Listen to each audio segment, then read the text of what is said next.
রংপুর বিভাগের ২০টি সংসদীয় আসনে খেলাফত মজলিসে সম্ভাব্য প্রার্থীদের নাম ঘোষণা সহ অনুষ্ঠিত হল খেলাফত মজলিসের উলামা সমাবেশ। শনিবার ২৪ আগস্ট স্থানীয় শিল্পকলা একাডেমি মিলনায়তনে অনুষ্ঠিত সমাবেশে প্রধান অতিথি ছিলেন দলটির নায়েবে আমির মাওলানা আব্দুল হামিদ।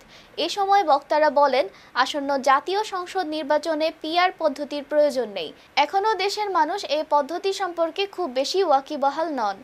আবু সাইদের সভাপতিত্বে অনুষ্ঠিত সমাবেশে বক্তব্য রাখেন খেলাফত মজলিসের যুগ্ম মহাসচিব অ্যাডভোকেট জাহাঙ্গীর হোসাইন ও জোন পরিচালক তৌহিদুর রহমান রাজু সহ আরও অনেকে।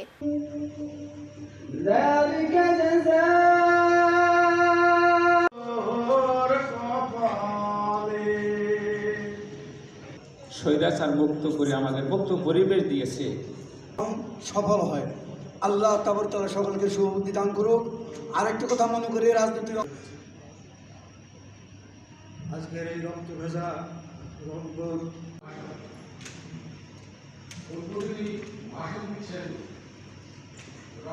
দরবারে যিনি আমাদেরকে অনেকক্ষণ পরে হলেও জাতীয় সংসদের আসন সংখ্যা হচ্ছে ৩৩টি। আজকে আমরা প্রাথমিকভাবে এই ৩৩টি আসনেরই নাম ঘোষণা করব।